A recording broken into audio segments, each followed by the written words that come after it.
जय श्री ओम नमः सिद्धेभ्यः। जय श्री ओम नमः सिद्धेभ्यः। जय श्री ओम नमः सिद्धेभ्यः।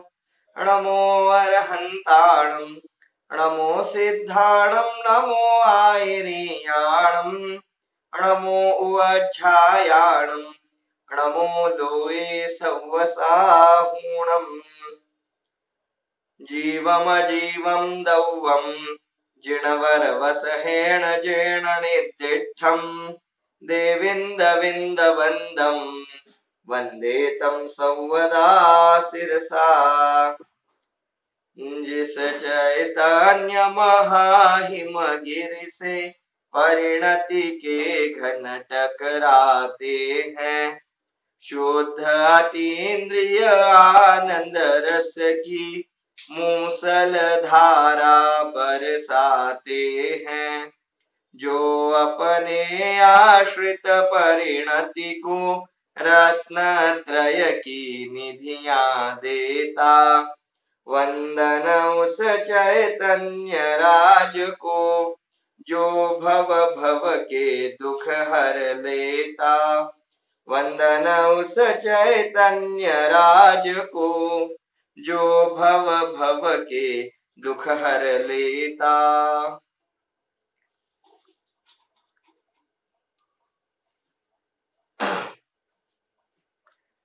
श्री नेमिचंद्र सिद्धांतीदेव विरचित बृहद्रव्य संग्रह ग्रंथाच्या आधारे आपली क्रमशः चर्चा सुरू आहे।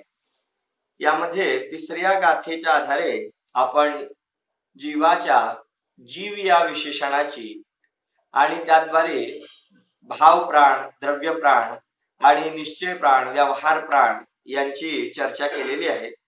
त्याचबरोबर या गाथेच्या उत्तरार्धामध्ये आलेले जे नय आहेत त्या नयांच्या स्वरूपाविषयी आपण प्रारंभिक किंवा जी मूलभूत चर्चा आहे तिला प्रारंभ केला। नय म्हणजे काय, त्याचे प्रकार कोणते या संदर्भामध्ये विचार करून केवळ 2 नयांची आपण विस्ताराने चर्चा केली। तर जे असद्भूत व्यवहार नय आणि त्यामध्ये सुद्धा उपचरित आणि अनुपचरित अशा प्रकारे 2 नयांची आपण येथे चर्चा केलेली आहे। आता बाकीचे नय जे बाकी आहेत त्यांची चर्चा आपण यथावकाश करणार आहोत। तोपर्यंत आपण या 2 नयांचा बाकी वारंवार विचार करावा आणि त्याचं स्वरूप आपल्या ज्ञानामध्ये नक्की करावं।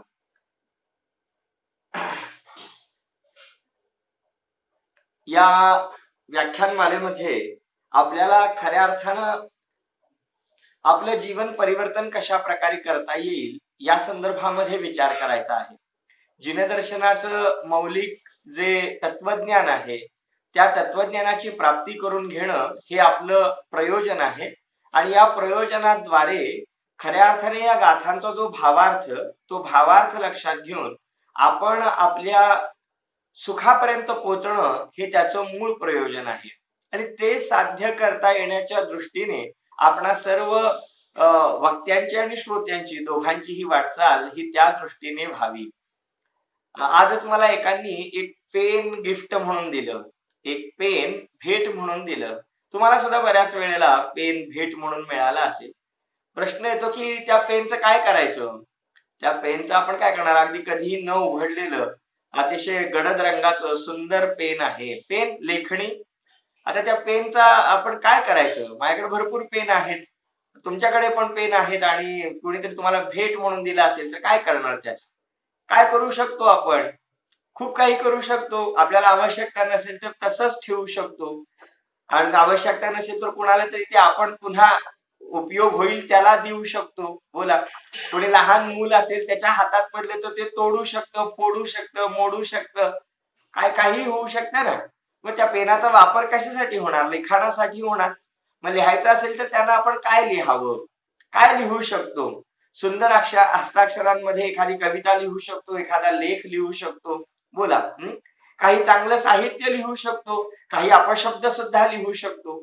त्या पेनाचं आपण काय करायचं हे सर्वस्वी आपल्या हातामध्ये आहे। त्या पेनाद्वारे काय लिहायचं, कोणते शब्द लिहायचे हे सुद्धा आपल्या हातामध्ये आहे।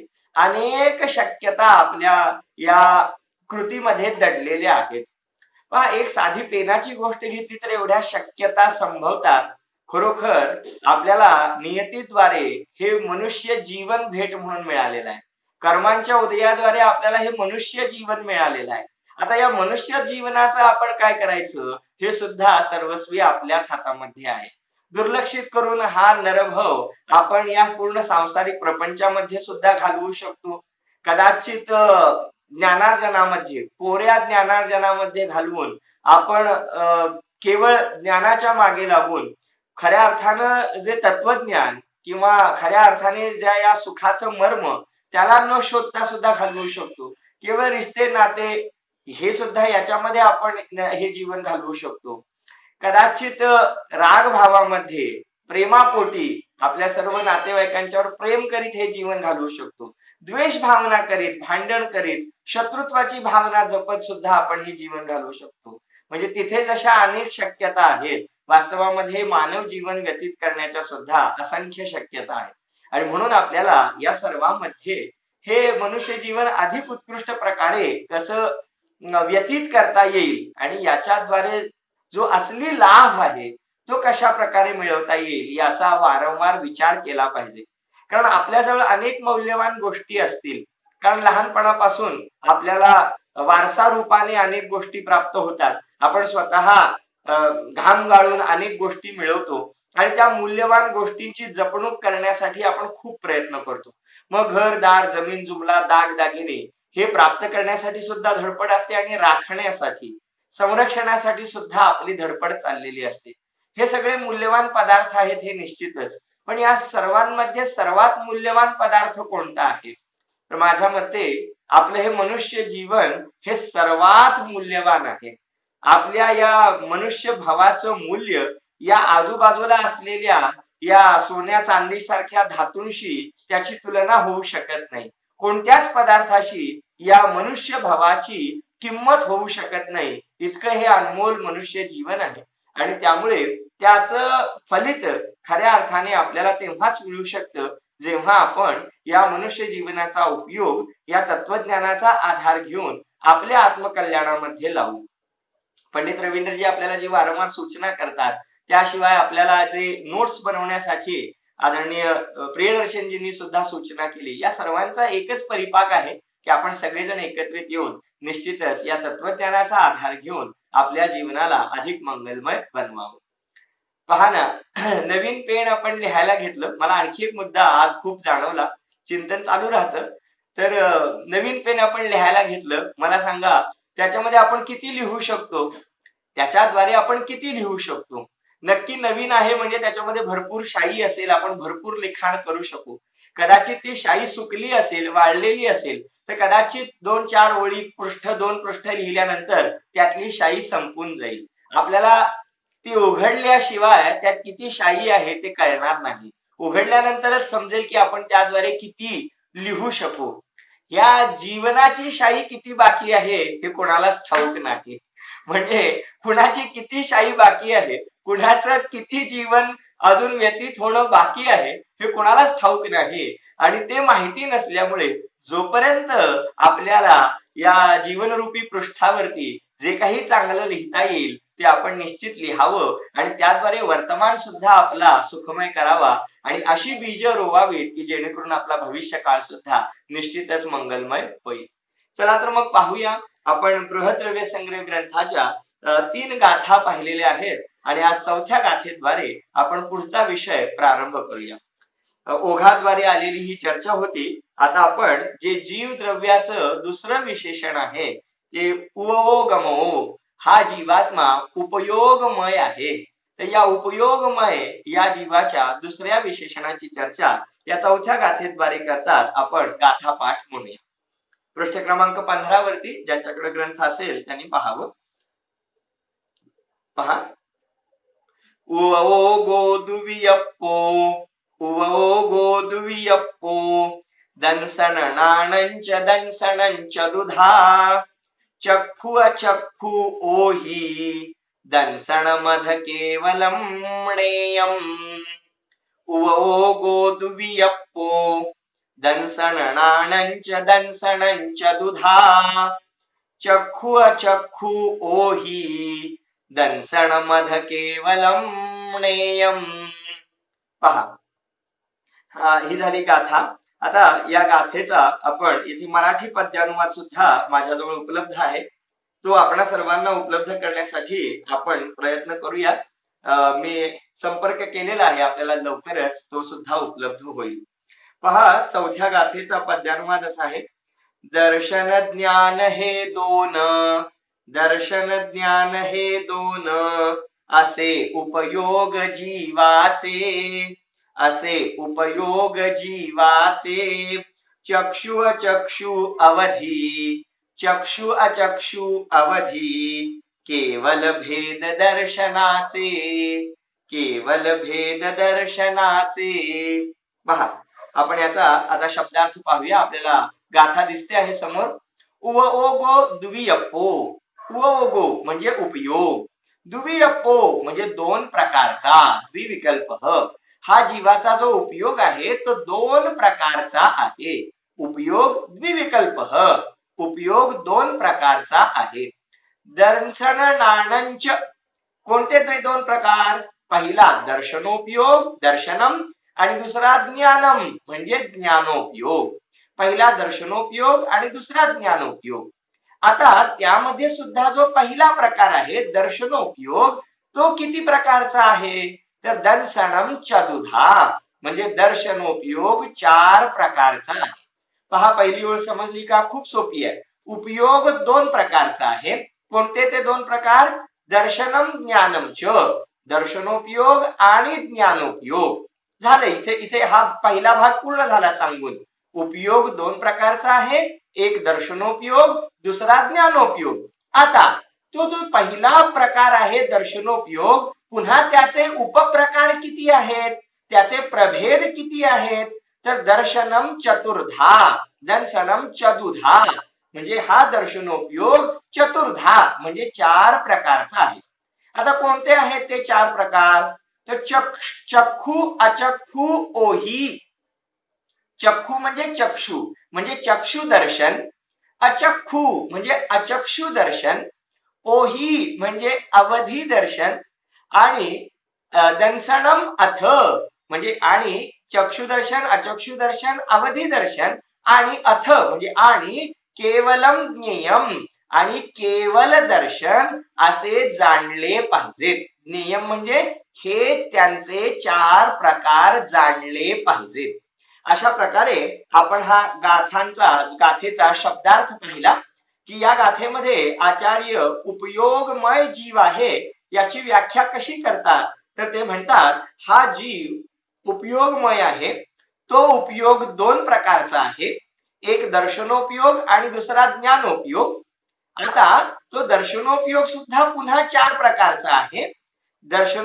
चक्षुदर्शन, अचक्षुदर्शन, अवधी दर्शन आणि केवल दर्शन. अशा प्रकारे 4 प्रकारचे हे दर्शनोपयोगाचे प्रकार जाणले पाहिजेत. पहा, गाथार्थ दिलेला आहे. उपयोग 2 प्रकार का है, दर्शन और ज्ञान. उसमें दर्शनोपयोग चक्षुदर्शन, अचक्षुदर्शन, अवधि दर्शन और केवल दर्शन, इस प्रकार 4 प्रकार का जानना. तर अशा प्रकारे आपण हा गाथार्थ पाहिला. आता त्याचा जो पद्यानुवाद आहे तो पुन्हा एकदा मी म्हणून दाखवतो. पहा, दर्शन ज्ञान हे दोन, दर्शन ज्ञान हे दोन, असे उपयोग जीवाचे, असे उपयोग जीवाचे. चक्षु अचक्षु अवधी, चक्षु अचक्षु अवधी, केवल भेद दर्शनाचे, केवल भेद दर्शनाचे. पहा, आता आपण या गाथेचा सामान्य अर्थ पाहूया. तर जीव उपयोगमय आहे आणि तो उपयोग ज्ञान दर्शन रूप आहे, हे आपण मागच्या गाथेच्या अभ्यासामध्ये शिकलेलो आहोत. उपयोग कशाला म्हणतात? तर ज्ञान दर्शनाच्या व्यापाराला उपयोग असे म्हणतात. व्यावहारिक भाषेमध्ये आपण उपयोग शब्द वेगळ्या अर्थामध्ये वापरतो. या वस्तूचा मला काय उपयोग, किंवा या सगळ्या खटाटोपाचा मला काय उपयोग, अशा प्रकारे आपण उपयोग हा शब्द व्यवहारामध्ये वापरतो. परंतु येथे सांगितला जाणारा जो उपयोग शब्द आहे तो जिनदर्शनाचा पारिभाषिक शब्द आहे आणि त्याचं विशेष असं वेगळं महत्व आहे. काय महत्व आहे? तर जीवद्रव्याचं उपयोग हे लक्षण आहे आणि त्यामुळे उपयोग या शब्दाचा अर्थ आपण विशेष रीतीने समजून घेतला पाहिजे. काय आहे त्या उपयोग शब्दाचा अर्थ? तर जीवद्रव्यामध्ये अनंत गुण राहतात. जीवद्रव्यामध्ये अनंत गुण आहेत आणि त्यापैकी 2 गुण आहेत, एक दर्शन आणि एक ज्ञान. तर असे जे दर्शन आणि ज्ञान नावाचे 2 गुण आहेत, त्या 2 गुणांची सतत प्रवृत्ती होत असते. त्यांच्यामध्ये सतत घटाघटी होत असते. संसारी अवस्थेमध्ये त्यांच्यामध्ये हीनाधिकता होत असते, त्यांच्या पर्यायीमध्ये, त्यांच्या अवस्थेमध्ये. तर अशा प्रकारे जे दर्शन आणि ज्ञान नावाचे 2 गुण जीवामध्ये विद्यमान आहेत, ते सदाकाळ विद्यमान असतात. गुणांचा कधीही नाश होत नाही. तर जीवद्रव्यामध्ये सर्वत्र व्यापून राहिलेले. आता जीवद्रव्याचा आकार कसा असतो हे आपण मागील गाथेमध्ये पाहिलेलं आहे. संसारी अवस्थेमध्ये शरीराकार हा जीवात्मा असतो. तर प्रत्येक जीवात्म्यामध्ये दर्शन अनंत गुण असतात पहिल्यांदा तर, आणि त्यापैकी जे दर्शन आणि ज्ञान नावाचे 2 गुण आहेत, ते 2 गुण संपूर्ण आत्म्यामध्ये व्यापलेले आहेत आणि त्या 2 गुणांची व्यक्त पर्याय होत असते की जी दर समयाला बदलत जात असते. तर त्याला म्हणतात उपयोग. उदाहरणार्थ हे सगळं तुम्हाला समजून घ्यायचं असेल तर सोपं उदाहरण देतो की एक आंबा आहे, कैरी आहे, कैरी कच्चा आंबा आहे आणि तो आहे द्रव्य.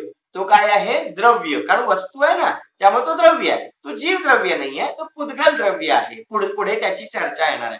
तर त्याच्यामध्ये अनेक गुण आहेत. स्पर्श आहे, रस आहे, गंध आहे, वर्ण आहे. हे खूप सोपं आहे म्हणून मी अगोदर घेतो आहे. स्पर्श म्हणजे टच, स्पर्श होणं, रस म्हणजे चव, गंध म्हणजे वास आणि वर्ण म्हणजे त्याचा रंग. तर अशा प्रकारे स्पर्श, रस, गंध, वर्ण हे त्या पुद्गल द्रव्याचे काय आहेत? गुण आहेत. ते सदाकाळ त्या वस्तूमध्ये विद्यमान असतात आणि त्यांची वर्तमानामध्ये एक एक अवस्था होत असते. उदाहरणार्थ सोपं बघूया आपण. आंबारूपी एक द्रव्य घेतलं, एक वस्तू घेतली, त्याचा वर्ण नावाचा गुण घेतला, म्हणजे रंग नावाचा एक गुण घेतला. आता पहा बघूया, जो कच्चा आंबा किंवा कैरी आहे, त्या कैरीमध्ये एक गुण आहे, त्या गुणाचं नाव आहे रंग किंवा वर्ण गुण. आता त्या वर्ण गुणाची कोणती पर्याय आहे, कोणती अवस्था आहे? तर हिरवेपणा, हिरवा रंग ही त्या वर्ण गुणाची पर्याय आहे. आता जेव्हा तो आंबा पिकतो, पुढे जातो, त्याची अवस्था बदलते. अवस्था बदलल्यानंतर त्याचा रंग कोणता होतो? तर त्याचा रंग पिवळा होतो. तर अशा प्रकारे येथे आंबा किंवा कैरी हे द्रव्य, त्याच्यामध्ये असणारा वर्ण नावाचा गुण, त्या वर्ण गुणाची वर्तमानामध्ये असणारी हिरवे रंग रूप पर्याय, आणि मग काही काळानंतर त्याची ती पर्याय बदलत जाते आणि ती पर्याय बदलल्यानंतर हिरवेपणाची पर्याय नष्ट होते, हिरवेपणाची अवस्था नष्ट होते आणि त्यामध्ये पिवळेपणा रूप पर्याय, पिवळेपणा रूप अवस्था उत्पन्न होते. परंतु या सर्वांमध्ये वर्ण नावाचा गुण बाकी सदाकाळ कायम राहतो. उद्या तो आंबा खूपच पिकला, पिवळा रंग सुद्धा नाहीसा होतो, करडा होतो, सडतो, कुजतो, त्याची आणखी नानारूप अवस्था होते, परंतु रंग नावाचा गुण बाकी त्याच्यामध्ये सदाकाळ राहतोच राहतो. अवस्था बदलत जाते, रंगरूपी पर्याय बदलत जाते, हिरवा, पिवळा, काळा वगैरे, परंतु वर्ण नावाचा गुण बाकी सदाकाळ त्याच्यामध्ये विद्यमान राहतो. तर याच्यामध्ये आपण 3 गोष्टी पाहिल्या, एक द्रव्य, एक गुण आणि एक पर्याय. द्रव्य म्हणजे वस्तू, गुण म्हणजे त्याच्यामध्ये राहणारे अनंत विशेष, आणि पर्याय म्हणजे त्या विशेषांच्या प्रत्येक समयाला होणाऱ्या विभिन्न अवस्था, त्यांना म्हणतात पर्याय. आता इतकंच पुरे आहे, आपण पुढे जाऊन त्यांची विशेष रीतीने चर्चा करणार आहोत. तर याच पद्धतीने आपल्या जीवाबद्दल बघूया. आपण जीव द्रव्य आहोत. जीव द्रव्य आहोत म्हणजे आपल्यामध्ये सुद्धा अनंत गुण आहेत. त्या अनंत गुणांची पर्याय प्रत्येक समयाला अवस्था होते आहे. तर त्या अनंत गुणांपैकी आपण 2च गुण घेतले, एक दर्शन गुण आणि एक ज्ञान गुण, आणि त्या ज्ञान दर्शन 2 गुणांची वर्तमानामध्ये जी अवस्था होत असते, जी पर्याय होत असते, जी हालत किंवा दशा होत असते, त्यालाच उपयोग असे म्हणतात. म्हणजे जीवद्रव्याच्या ज्ञान दर्शन गुणांच्या व्यापाराला, ज्ञान दर्शन रूप चेतनेला किंवा ज्ञान दर्शनाच्या पर्यायीला उपयोग असे म्हणतात. आता हे ऐकताना व्याख्या करताना खूप क्लिष्ट वाटतं, परंतु समजावून घेताना फार सोपं आहे. माझं ज्ञान, माझा ज्ञान गुण आणि जे काही ज्ञान व्यक्त आहे तो उपयोग, माझा दर्शन गुण आणि त्या दर्शन गुणाचं जेवढं काही व्यक्तीकरण झालेलं आहे, जेवढं काही तो दर्शन गुण उघाड रूप आहे, व्यक्त आहे, त्यालाच काय म्हणतात, उपयोग असे म्हणतात. तर अशा प्रकारे आपण उपयोग कशाला म्हणतात हे पाहिलं. आता या उपयोगाचे दोन प्रकार सांगतात. कोणते आहेत ते प्रकार? तर एक दर्शनोपयोग आणि एक ज्ञानोपयोग. दर्शन गुणाचा दर्शनोपयोग आणि ज्ञान गुणाचा जो होतो त्याला ज्ञानोपयोग म्हणतात. आता दर्शन गुण काय काम करतो? खूप सुंदर चर्चा आहे, खूप मौलिक चर्चा आहे. अनेक वर्षांपासून स्वाध्याय करणाऱ्या जीवांना सुद्धा ही गोष्ट खूप काळजीपूर्वक ऐकावी अशी थोडीशी गंभीर आहे. पहा काय सांगतो आहे. दर्शन गुण काय काम करतो? तर दर्शन गुण पाहण्याचं काम करतो. दर्शन गुण पदार्थांच्या सत्तेला ग्रहण करण्याचं कार्य करतो आणि ज्ञान गुण हा वस्तूला जाणण्याचं काम करतो. दर्शन गुण पाहण्याचं काम करतो आणि ज्ञान गुण जाणण्याचं काम करतो. हो हो, अद्भुत. आपण दर्शन म्हणजे काय म्हणतो? केवळ डोळ्यांनी पाहणं. देवदर्शन केलं किंवा आम्ही एखाद्या ठिकाणी प्रदर्शन पाहायला गेलो आणि पाहून आलो, तर तेथे डोळ्यांनी पाहणं एवढाच अर्थ अपेक्षित आहे. इथे तो अर्थ अपेक्षित नाही आहे. इथे जीवामध्ये दर्शन नावाचा एक स्वतंत्र गुण आहे आणि त्या गुणाचं काम आहे वस्तूंना पाहणं, वस्तूंची सत्ता ग्रहण करणं, त्यांचं अस्तित्व ग्रहण करणं. आणि ज्ञान गुण आहे, त्याचं काम आहे वस्तूंना जाणणं. खूप सुंदर आणि अलौकिक आहे. एक गोष्ट लक्षात घ्यावी आपण, येथे मी दर्शन गुण म्हणतो आहे, सम्यक दर्शन म्हणत नाहीये. कारण आत्म्यामध्ये श्रद्धा नावाचा एक गुण आहे आणि दर्शन नावाचा एक गुण आहे. हे थोडंसं जे जुने जाणकार लोक आहेत त्यांनी काळजीपूर्वक ऐकावं. दर्शन गुण स्वतंत्र आहे, ज्ञान गुण स्वतंत्र आहे आणि श्रद्धा गुण सुद्धा स्वतंत्र आहे. या तिघांमध्ये आपण गल्लत करता कामा नये. काही लोकांना श्रद्धा गुण म्हणजेच दर्शन गुण वाटतो, तसं नाहीये. तर दर्शन नावाचे दोन गुण आहेत. एक दर्शन गुण म्हणजे मी म्हणतोय तो की ज्याचं काम पाहणे आहे आणि दुसरा दर्शन गुण की ज्याचं दुसरं नाव श्रद्धा आहे, की ज्याचं काम आहे श्रद्धा करणं, ज्याचं काम आहे विश्वास ठेवणं, ज्याचं काम आहे मान्यता करणं. अशा प्रकारे श्रद्धा गुण स्वतंत्र आहे, दर्शन गुण स्वतंत्र आहे आणि ज्ञान गुण स्वतंत्र आहे. आपण नेहमी जे म्हणतो ना सम्यक दर्शन, मिथ्या दर्शन, हे जे शब्द वापरतो त्या श्रद्धा गुणाच्या पर्यायी आहे. तो श्रद्धा गुण स्वतंत्र आहे. आणि आता आपण ज्या उपयोगाची चर्चा करतो आहोत, ज्या दर्शन गुणाची चर्चा करतो आहोत, तो दर्शन गुण श्रद्धा गुणाहून वेगळा आहे. तर अशा प्रकारे आपण येथे एकूण 3 गुणांचा आज परिचय प्राप्त करून घेतलेला आहे. पहिला ज्ञान गुण जो जाणण्याचं काम करतो, टू नो. त्यानंतर दुसरा जो दर्शन गुण आहे तो वस्तूंना पाहण्याचं किंवा त्यांच्या अस्तित्वाचं ग्रहण करतो. आणि तिसरा गुण आहे की ज्याला दर्शन पण म्हणू शकता किंवा श्रद्धा सुद्धा म्हणू शकता. तर असा जो श्रद्धा किंवा दर्शन नावाचा तिसरा गुण आहे की ज्याची येथे चर्चा नाही, त्या श्रद्धा गुणाचं काम मानणे, विश्वास ठेवणे किंवा धारणा करणे आणि मान्यता करणे असं आहे.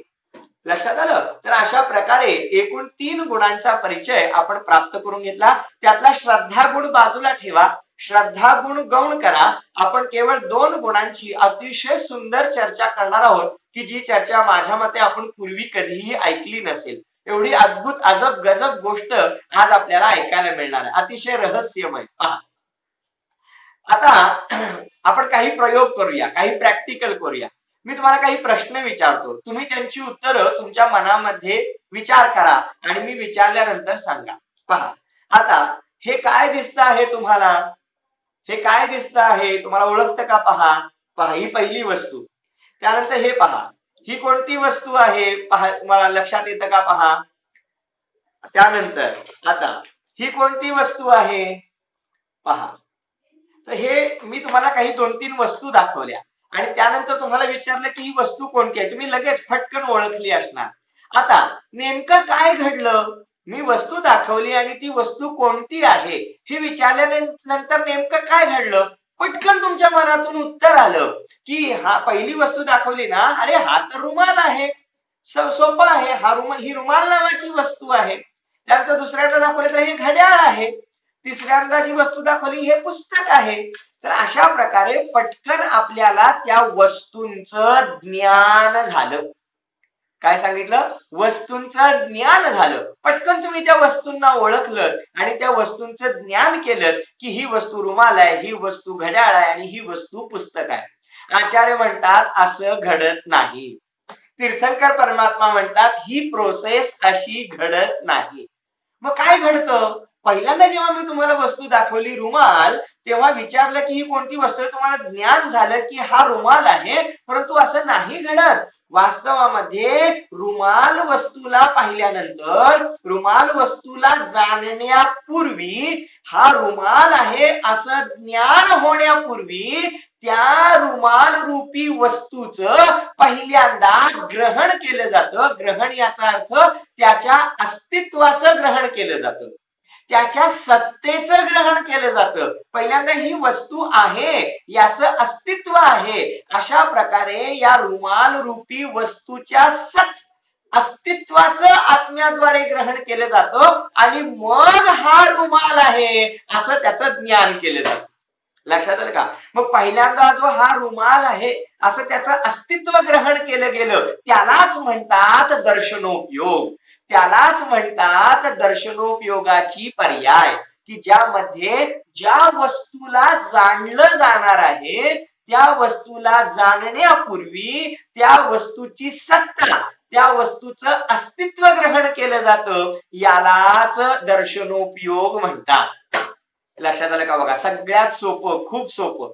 आता त्याचप्रमाणे हे घड्याळ आहे, हे जाणण्यापूर्वी ते घड्याळ जे आहे त्याचं अस्तित्व पहिल्यांदा स्वीकारलं गेलं, त्याचं अस्तित्व पहिल्यांदा ग्रहण केलं गेलं दर्शनोपयोगाद्वारे आणि मग ज्ञानोपयोगाने त्याच्यावरती काम केलं की हे घड्याळ आहे. जेव्हा पुस्तक दाखवलं तेव्हा पहिल्यांदा दर्शनोपयोगाने पुस्तकाची सत्ता ग्रहण केली आणि मग प्रश्न पडला की सत्ता ग्रहण केली आहे ते काय आहे? मग ज्ञानोपयोगाने काम केलं आणि मग हे पुस्तक आहे असा त्याचा निर्णय केला. तर अशा प्रकारे कोणत्याही वस्तूचं ज्ञान होण्यापूर्वी त्या वस्तूची सत्ता ग्रहण केली जाते. यालाच दर्शनोपयोग म्हणतात. या दर्शनोपयोगाचा त्या श्रद्धा नावाच्या गुणाशी काहीही संबंध नाहीये. सम्यक दर्शन, मिथ्या दर्शन जे मोक्ष मार्गाचं प्रकरण आहे त्याच्याशी याचा काहीही संबंध नाहीये. हे थोडस जाणकार स्वाध्यायी जीवांनी येथे लक्षात घेतलं पाहिजे. आता हा बघा, हे मी तुम्हाला आणखी सोपं करून सांगतो.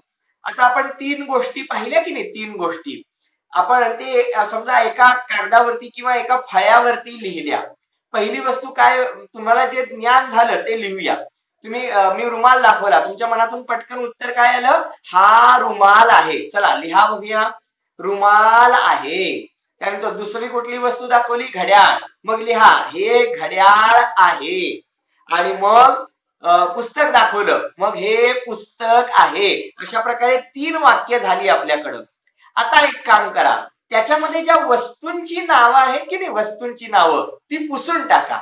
म्हणजे रुमाल पुसा, रुमाल हा शब्द पुसून टाका, घड्याळ हा शब्द पुसून टाका आणि पुस्तक हा शब्द पुसून टाका आणि आता वाचा. आता तुम्हाला काय दिसेल कागदावर? आहे, आहे, आहे. लक्षात आलं का? पहा, कारण वस्तूंची नावं गायब झाली. ते काम कुणाचं आहे? ते ज्ञानोपयोगाचं काम आहे, ते ज्ञानाचं काम आहे. कोणती वस्तू आहे हे ठरवण्याचं, कोणती वस्तू आहे ते निर्णय करायचं काम कुणाचं आहे? ते ज्ञानाचं काम आहे. आणि आहे, आहे, आहेच ग्रहण करणं हे दर्शनोपयोगाचं काम आहे. लक्षात आलं का बघा, सामान्य छोटासा प्रयोग केला आपण आणि त्याद्वारे दर्शनोपयोग आणि ज्ञानोपयोग सहजरित्या आपल्याला समजून आला. तर अशा प्रकारे आपण आहे आहे आहे रूप पहिल्यांदा वस्तूची सत्ता ग्रहण करतो, तिचं अस्तित्व दर्शन गुणाद्वारे ग्रहण करतो आणि मग त्यानंतर ज्ञानोपयोगाला प्रश्न पडून किंवा ज्ञानोपयोगामध्ये विशेष जिज्ञासा जागृत होऊन मग तो पदार्थ काय आहे, कोणता आहे याच्या विशेषापर्यंत पोहोचतो आणि मग त्या वस्तूला जाणलं जातं आणि मग त्याला ज्ञानोपयोग असे म्हणतात. तर अशा प्रकारे, आणि ही सगळी प्रक्रिया खूप सूक्ष्म आहे.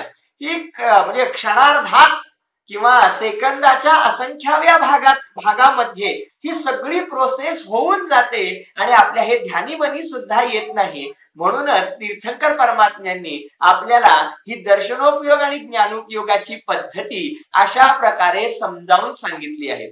ते म्हणतात, बाबा रे, ज्याची सत्ताच तू ग्रहण केलेली नाहीस त्याचं तू स्वरूप निर्णय कशा प्रकारे करणार? वस्तूचं स्वरूप निर्णय करण्या अगोदर वस्तूचं संज्ञा आदी, नामाभिधान आदी किंवा नाव इत्यादी विशेष जाणण्यापूर्वी पहिल्यांदा तुला त्याच्या सत्तेचं ग्रहण करावं लागेल की जे दर्शनोपयोगाद्वारे शक्य होतं आणि म्हणून याला दर्शनोपयोग म्हणतात.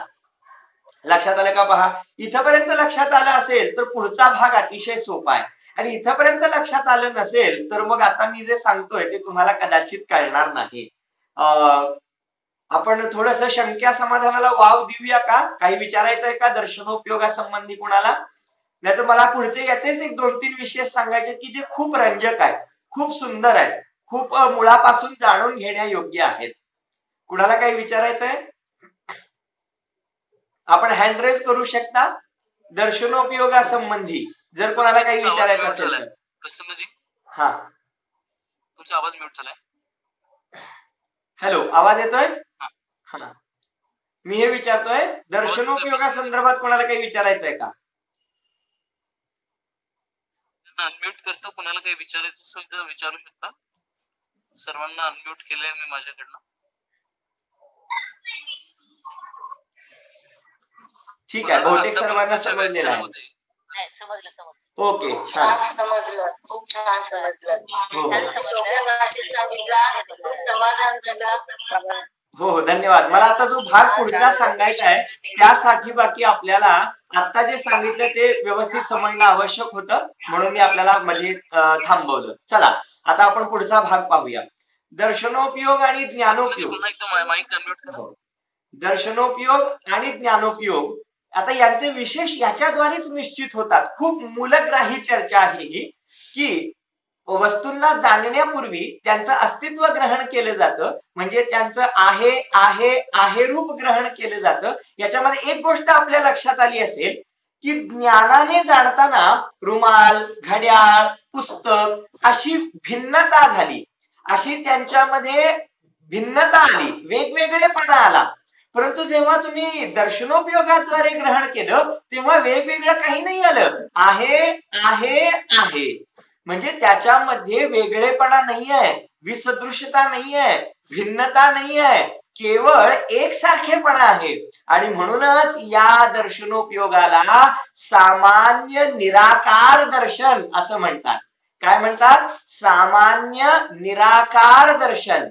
का म्हणतात असं? सामान्य निराकार का म्हणतात? कारण सामान्य रूप आहे वरून ती वस्तू कोणती आहे ते नाही कळू शकत आणि सर्व दर्शनोपयोगाचं स्वरूप हे केवळ आहे रूप, अस्ति रूपच आहे आणि त्याच्यामध्ये वेगवेगळेपणा, विसदृशता, जाती भिन्नता कोणत्याच प्रकारे दिसून येत नाही. आणि म्हणून या दर्शनोपयोगाला सामान्य सुद्धा म्हणतात आणि निराकार सुद्धा म्हणतात, निर्विकल्प सुद्धा म्हणतात. काय म्हणतात? निर्विकल्प. निर्विकल्प म्हणजे आहे या शब्दावरून तो रुमाल आहे का पुस्तक आहे की घड्याळ आहे हे कळू नाही शकत. ते कळवून घ्यायचं काम ज्ञानाचं आहे आणि म्हणून दर्शनाने फक्त सत्तेचं ग्रहण केलं, कोणताही विशेष पुरुषार्थ केला नाही, म्हणून त्याला सामान्य पण म्हणतात, निराकार पण म्हणतात आणि त्याला निर्विकल्प सुद्धा म्हणतात. पहा, आता या उलट जर त्याच्या पुढे जो काम करतो ज्ञानोपयोग, त्या ज्ञानोपयोगाद्वारे जे काही जाणलं गेलं त्यामध्ये पदार्थांचं भिन्न भिन्न स्वरूप जाणलं गेलं, वेगवेगळे पदार्थ जाणले गेले. रुमाल म्हटल्यावर रुमालच ग्रहण केला गेला, घड्याळ, पुस्तक अशा प्रकारे भिन्न भिन्न वस्तूंचं ग्रहण तेथे केलं गेलं. त्यामुळे हा ज्ञानोपयोग त्या दर्शनोपयोगाच्या विरुद्ध आहे, म्हणजे सामान्याच्या ऐवजी विशेष आहे, निराकारच्या ऐवजी साकार आहे आणि निर्विकल्पच्या ऐवजी सविकल्प आहे. अद्भुत. माझ्या मते तुम्हाला खूप छान वाटत असेल. निर्विकल्प म्हणजे ज्याने निर्णय केला नाही, वस्तू कोणती आहे त्याचा निर्णय दर्शनोपयोगाने केला नाही, वस्तू आहे एवढेच ग्रहण केलं. कोणती वस्तू आहे, कशी आहे, किती रुपयांची आहे, कोणत्या रंगाची आहे, किती वजनाची आहे, उपयोगी आहे का अनुपयोगी आहे, याच्या बाबतीत काहीही दर्शनोपयोगाने विचार केलेला नाही, निर्णय केलेला नाही, म्हणून तो दर्शनोपयोग निर्विकल्प आहे. या उलट ज्ञानोपयोगाने ती वस्तू कोणती आहे, कशी आहे, कोणत्या रंगाची आहे, किती रुपयाची इत्यादी इत्यादी सगळ्या विशेषांचं ग्रहण केलेलं आहे, त्या विशेषांचा निर्णय केलेला आहे, म्हणून तो ज्ञानोपयोग साकार आहे, सविकल्प आहे आणि तो विशेष आहे. तर अशा प्रकारे या अनेक विशेषणांच्या माध्यमातून आपल्याला दर्शनोपयोग आणि ज्ञानोपयोगाचं स्वरूप सुंदररित्या समजू शकतं. तर अशा प्रकारे झाली चर्चा, एवढीच आहे. तुम्ही म्हणाल आणखी किती किती अवघड करणार, याच्यापेक्षा अवघड नाही करणार. अहो एवढंच समजून येणं म्हणजे आपण तीर्थंकरांच्या दिव्य ध्वनीमध्ये आलेला अतिशय महत्वपूर्ण विषय तुमच्या माझ्या या अल्प मतिश्रुत ज्ञानाद्वारे ग्रहण करतो आहोत, हा स्वाध्यायाचा किती मोठा लाभ आहे. म्हणजे केवळ ज्ञानी भगवान वस्तूचं जे सूक्ष्म स्वरूप आपल्या दिव्य केवळ ज्ञानाने जाणतात, तेच वस्तूचं स्वरूप तुम्ही आम्ही आपल्या अल्प क्षयोपशमिक मतिश्रुत ज्ञानाने ग्रहण करतो. ओहो, ही आपल्या मध्ये आलेली किती मोठी निर्मलता आहे, किती मोठी महिमावंत गोष्ट आहे की तीर्थंकर परमात्मा ज्या वस्तू स्वरूपाला जाणतात, त्याच वस्तू स्वरूपाला, त्याच विषयाला तुम्ही आम्ही सुद्धा आपल्या अल्पमतीद्वारे जाणून घेत आहोत, सत्य वस्तुस्थितीचं ज्ञान करून घेतो आहोत. ओहो, अनादी काळापासून आम्ही या संसाराच्या सगळ्या गोष्टी जाणून घेतल्या, ज्या जाणून घ्यायला नको पाहिजे होत्या त्या पण जाणून घेतल्या, पण अनादी काळापासून आम्ही जाणतो कसे आहोत, ही ज्ञानाची प्रोसेस कशी घडती आहे, तुम्ही आम्ही ज्ञानाचे घनपिंड आहोत, परंतु ही जाणण्याची प्रक्रिया कशी घडते हेच आपण आजपर्यंत जाणून घेतलं नाही.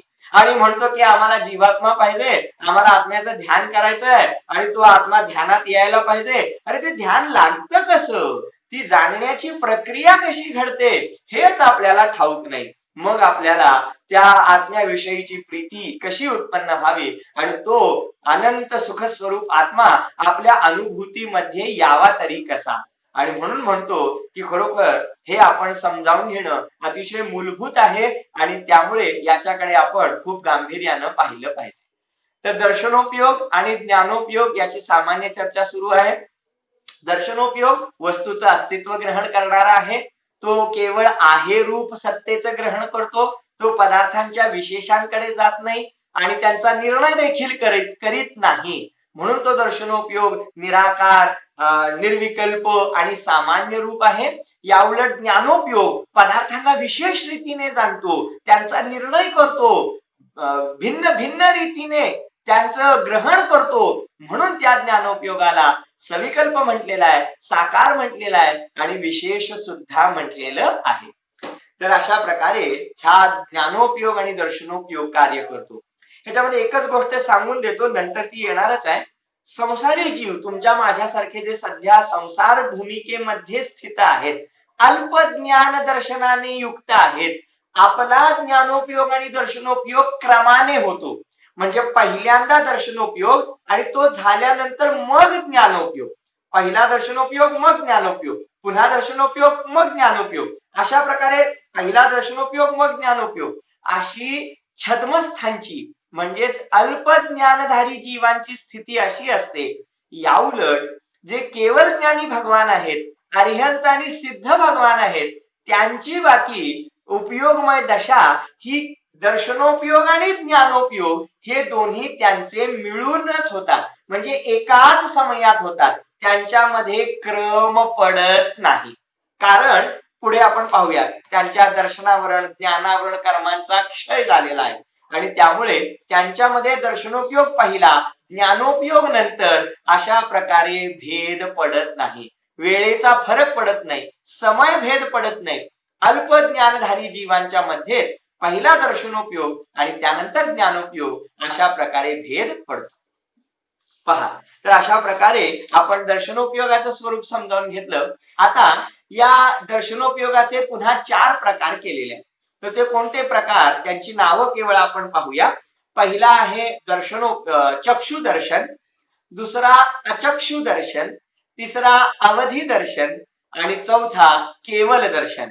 अशा प्रकारे बघा तिथे दर्शनम चतुर्धा म्हटलं की नाही, दर्शनम चतुर्धा की हा दर्शनोपयोग 4 प्रकारचा आहे आणि त्यामध्ये पहिला चक्षु अचक्षु ओही म्हणजे चक्षु दर्शन, अचक्षु दर्शन, अवधी दर्शन आणि शेवटी केवल दर्शन. अशा प्रकारे हे 4 दर्शनोपयोगाचे प्रकार आहेत. आता त्या प्रकारांपैकी आपण पहिल्यांदा सुरुवात करूया. चक्षु दर्शन कशाला म्हणतात? सगळे प्रकार काही होणार नाही, जेवढे होतील तेवढीची चर्चा करूया. चक्षु दर्शन कशाला म्हणतात? खूप सोपं आहे. चक्षु दर्शन समजावून घेण्यासाठी आपल्याला चक्षु ज्ञान समजून घ्यावं लागेल. म्हणजे या चक्षु म्हणजे काय? डोळे. चक्षु इंद्रिय म्हणजे हे डोळे. तर या चक्षुंच्या माध्यमातून या डोळ्यांच्या निमित्ताने जे काही ज्ञान होतं, आता झालंच ना तुम्हाला, रुमाल आहे, घड्याळ आहे, पुस्तक आहे, हे तुम्ही डोळ्यांनी पाहूनच जाणलं. तर डोळ्यांच्या निमित्ताने होणारं जे ज्ञान आहे ते ज्ञान होण्यापूर्वी त्या वस्तूंच्या सत्तेचं अस्तित्वाचं जे ग्रहण केलं जातं त्यालाच चक्षु दर्शन म्हणतात. शब्दार्थाकडे जाऊ नका. चक्षु दर्शन म्हणजे चक्षु म्हणजे डोळे आणि दर्शन म्हणजे पाहणं, डोळ्यांनी पाहणं म्हणजे चक्षु दर्शन असं अजिबातच नाही. पहा, गफलत गल्लत होईल येथे. प्रश्नोत्तरांमध्ये प्रश्न चुकतील. काय चक्षु दर्शन म्हणजे डोळ्यांनी पाहणे? चूक. मग काय चक्षु दर्शन म्हणजे काय? चक्षुंच्या डोळ्यांच्या माध्यमातून जे ज्ञान होतं ते ज्ञान होण्यापूर्वी त्या वस्तूचं अस्तित्व ग्रहण केलं जातं दर्शन गुणाद्वारे. त्या दर्शन गुणाच्या पर्यायीला, त्या दर्शन गुणाच्या अवस्थेला चक्षु दर्शन असे म्हणतात. म्हणजे वास्तवामध्ये डोळ्यांचा आणि त्या चक्षु दर्शनाचा काही संबंधच नाहीये. डोळ्यांच्या माध्यमातून तर ज्ञान होणार आहे. ऐका हो ऐका, डोळ्यांच्या माध्यमातून तर ज्ञान होणार आहे, निमित्ताने डोळ्यांच्या निमित्ताने ज्ञान होणार आहे आणि ते ज्ञान होण्यापूर्वी दर्शन गुणाद्वारे जे सत्तेचं अवलोकन होणार आहे, सत्तेचं ग्रहण होणार आहे, अस्तित्व आहे रूपपणा ग्रहण केला जाणार आहे, त्यालाच चक्षु दर्शन म्हणतात. आता अचक्षु दर्शन कशाला म्हणतात? खूप सोपं आहे. चक्षुला सोडून द्या, या डोळ्यांना सोडून द्या, मग उरले काय काय? स्पर्शनेंद्रिय, रसनेंद्रिय, घ्राणेंद्रिय, चक्षुला सोडायचं आहे, कर्णेंद्रिय. एकूण किती झाले? 4. स्पर्शनेंद्रिय, रसनेंद्रिय, घ्राणेंद्रिय आणि कर्णेंद्रिय 4 आणि एक मन 5. मन हे 5, मन पण राहिलं होतं, तर हे मन 5. या 5 इंद्रियांच्या माध्यमातून किंवा अनिंद्रिय मनाच्या माध्यमातून चक्षु सोडून इतर 4 इंद्रिये आणि एक मन यांच्या निमित्ताने ज्या वस्तूंचं ज्ञान होतं त्या ज्ञानापूर्वी जो दर्शनोपयोग घडतो, त्या वस्तूंच्या अस्तित्वाचं ग्रहण घडतं, त्याला अचक्षु दर्शन म्हणतात. समजलं का? खूप छान चर्चा. आपण पूर्वी कधी ऐकली नाही कदाचित, त्यामुळे मग थोडस आपल्याला हे पहिल्यांदा आठपट वाटतं, नंतर खूप सोपं होऊन जातं. पहा, चक्षुदर्शन अचक्षुदर्शन 2 समजले का? खूप छान आहे की चक्षुंच्या माध्यमातून होणाऱ्या ज्ञानापूर्वी वस्तूंचं जे ग्रहण केलं जातं त्याला चक्षुदर्शन म्हणतात आणि स्पर्शनेंद्रिय, रसनेंद्रिय, घ्राणेंद्रिय, कर्णेंद्रिय आणि मन यांच्या माध्यमातून होणाऱ्या ज्ञानापूर्वी त्या वस्तूच्या अस्तित्वाचं ग्रहण केलं जातं त्याला अचक्षु दर्शन असे म्हणतात. तर या चक्षु आणि अचक्षु दर्शनाच्या माध्यमातून तुम्ही म्हणाले या सगळ्याचा मला काय फायदा आहे? ज्या आत्म्याचं ज्ञान करून घ्यायचं आहे, ज्या आत्म्याला जाणायचं आहे, तो आत्मा जाणण्यापूर्वी त्याच्या अस्तित्वाचं तर पहिल्यांदा भान होऊ दे. तो आत्मा आहे याच्यावरती तर पहिल्यांदा विश्वास बसू दे. हे आत्म्याचं अलौकिक जीवन अस्तित्वात आहे. मी इतका परम अलौकिक परम पदार्थ आहे अस्तित्वात आहे याचा पहिल्यांदा भरोसा झाला पाहिजे. मग त्याच्या विशेषांपर्यंत आपण जाऊ शकू. आणि म्हणून या दर्शनोपयोगाचं सुद्धा जिनागमामध्ये अलौकिक महत्व आहे. या दर्शनोपयोगाच्या अभ्यासाद्वारे आपण आपल्या उपयोग स्वभावी आत्म्याला प्राप्त करून घ्यावं या मंगल भावनेने ओम नमः.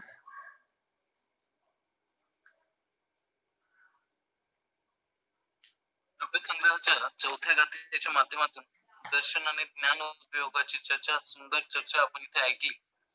खूप नवीन विषय वाटत असेल बहुतेक लोकांना, काही जणांनी ऐकला पण नसेल हा विषय, पण समजण्यासारखा नक्की आहे. आपण इंद्रियाने जे ज्ञानाला ग्रहण करतो त्याच्या मागे किती टेक्निकल पॉइंट्स आहेत हे आपल्याला ही बृहद्रव्य संग्रहाची गाथा सांगते आहे. आणि खूप सुंदर चर्चा होती. आणि आजच्या कार्यक्रमावर प्रश्नमंचासाठी पंडित श्रुतीजी सातपुते शास्त्री यांना मी इथे आमंत्रित करतोय. तत्पूर्वी आज जो लाईव्ह प्रश्नमंच होणार होता, काल मी प्रश्न विचारला होता, तर भरपूर आपल्या श्रोत्यांनी आम्हाला असं निवेदन केलं की आज रविवारच्या ऐवजी तो सोमवारी ठेवावा, म्हणून आपण हा उद्यावर शिफ्ट केलेला आहे. आणि आजचा हा नॉर्मल प्रश्नमंच आपला जो आहे 3 प्रश्नांचा, तो करणार आहेत पंडित श्रुतीजी सातपुते. त्यांना मी